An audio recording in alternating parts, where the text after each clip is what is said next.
Let's do Cam to the Pats. You ready for Bam. that? Because we got a You lot of know it. questions about Cam Newton to the Patriots, a team that I think you mentioned a lot of times that would be a potential good fit for Cam Newton. This one comes from Coach Gray, or maybe it's Coach Grav. He goes, do you think there's any doubt that Cam will be the starter? Are the Pats AFC East favorites? Could this potentially be the best coaching season of Bill's career? So a lot to get into there. What about the first part of it? Will Cam be the starter? Are you certain of that? No, I'm not. All right, so here's my Ooh. just first blanket statement, right, on Cam Newton. To me, this is like one of the ultimate boom or bust moves in the history of the NFL right here. That's how I look at it. I do.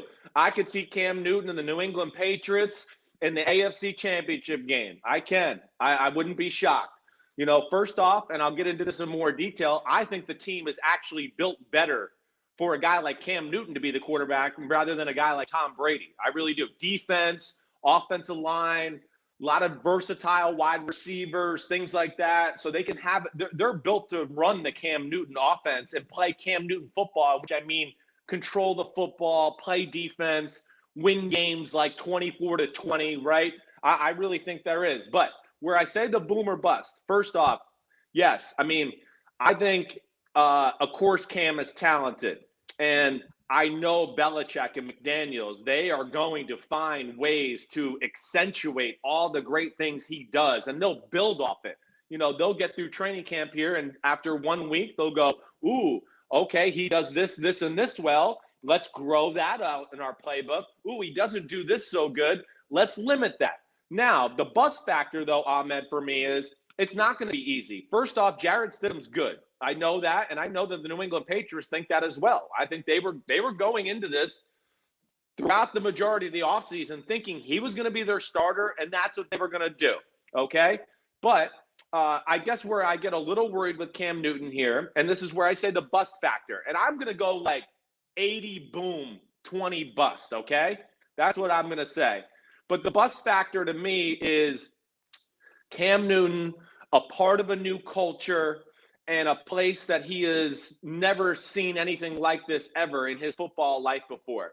Is he going to be able to handle the day-to-day grind, detail, attention to detail, the expectations, people not telling him how great he is on a daily basis, the influx of information and things he'll have to do at the line of scrimmage. It's going to be a different language for him learning things. That's why we've seen guys like Albert Hainsworth and Chad Ochocinco and people like that go there and struggle, and we never hear from them again. Now, we know there's been other guys that go there and thrive and become superstars. So, to me, that's where I put the boom factor. And the fact that Cam Newton is just overwhelmed by the culture a little at first. Jarrett Stidham's been there. He knows the offense. And maybe, okay, that's where I could see a few falters from Cam Newton. But I think ultimately, in my heart of hearts, I think we're going to see more boom here because I think Cam Newton is highly motivated. I think he is smart. I think New England's done their due diligence on this guy to know that he can fit there. And then ultimately, I think McDaniels and Belichick will whittle out the things he's not good at, like I said, and really just grow an offense around him that really suits him and suits the style of football they want to play. I'm sorry for the long answer, but I was all excited about this topic. No, and I think, if people say that this was the plan all along for the Patriots, I don't think that's correct because you had no way of knowing that Cam Newton would fall in your lap, especially at the price that he was willing to finally accept there. And so I think it just shows, I think to your point, it shows that they were willing to wait and see if Cam was there late and maybe take a stab at him there, but they were confident to go with Jarrett Stidham if some other team was able to jump up and get him. No doubt. And listen, I think we need to hit on that point. This wasn't like they thought about Cam Newton in early March and were like, let's lay in the weeds until early July and then we'll make it happen. No, this is something that kind of, from my understanding, festered throughout the offseason a little bit. There was some phone calls between the agent and the team and things like that.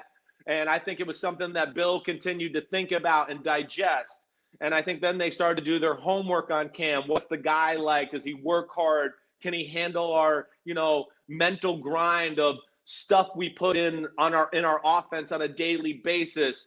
So I think they started to do their due diligence there. And then listen, New England, I mean, again, if you made me bet, I would bet New England had Cam Newton followed for 3 to 4 weeks. That's just the way New England works. I don't mean to be like creepy about it, but it's what I always heard they did with Randy Moss back in the day. When they signed Randy Moss, from everything I know, they sent somebody out to watch Randy Moss every day. They watched him work out. They watched what he did in his life. And I think knowing New England, they probably did something like that again too. And then when they started to hear, wait, everything's checking out. Check the box, check the box, check the box. And then it was, he'll accept what kind of money to come play? Oh, okay, hold on. Mr. Kraft, hello, this is Bill Belichick. We've done our homework on Cam Newton, and he's willing to come here for like $1 million. It's like a steal. And I think when that all happened, then it started to come this perfect storm where it was like, okay, we've done our due diligence. Now this might become a reality. And I think other teams could not wait that long, or they didn't want to wait that long. And that was always the danger. Like you look at the Raiders, right? They spent more money on Marcus Mariota. If they could go back in time and redo it, I bet they'd rather have Cam Newton there if Cam would want to go and kind of compete with Derek Carr. But I think that was just every other team. You don't want to be left at the end without a guy. And so there's like, we got to get a guy. Cam wants $25 million right now. We can't wait to see if his asking price goes down. Let's get Marcus Mariota or Case Keenum if you're the Browns. And so it makes sense from both areas. It's just that the Patriots were willing to wait and had a spot and are willing to take a chance on it. What do you think of Bill Belichick? The end of the question was, could this potentially be the best coaching season of Bill's career?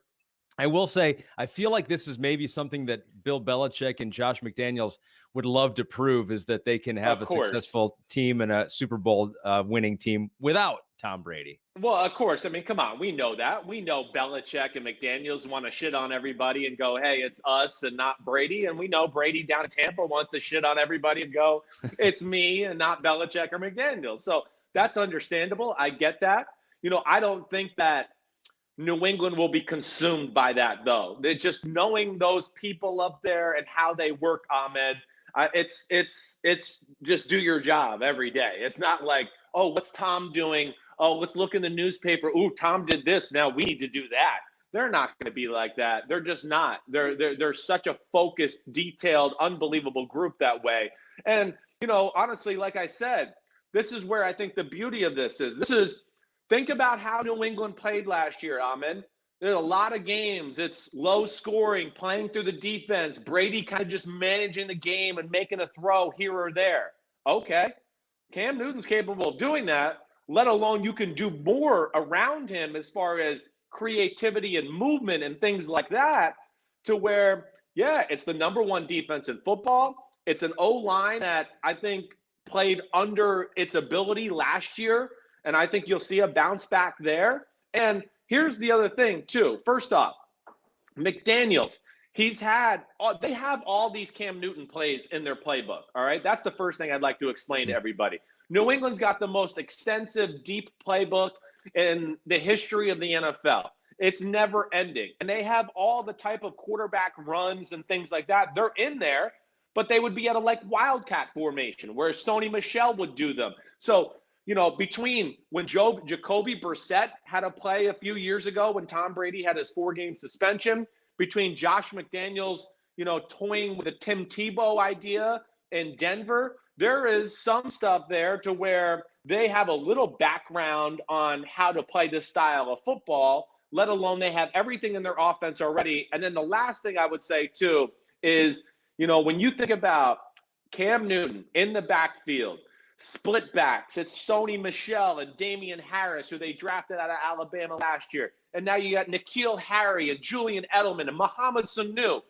These are all guys that are especially the receivers, you could be like this, Ahmed. He could be in the shotgun, fake the Damian Harris, fake the Sony Michel. Whoa, there goes Julian Edelman on a fake reverse, and now it's a play-action pass. The next play, it's fake the running backs, give the ball to Julian Edelman. It's a reverse. We've seen Julian Edelman throw the ball. We've seen Mohamed Sanu throw the ball. So I think you're going to see N'Keal Harry is an amazing receiver with the ball in his hands. So I think you're going to see a lot of movement, trickeration, misdirection.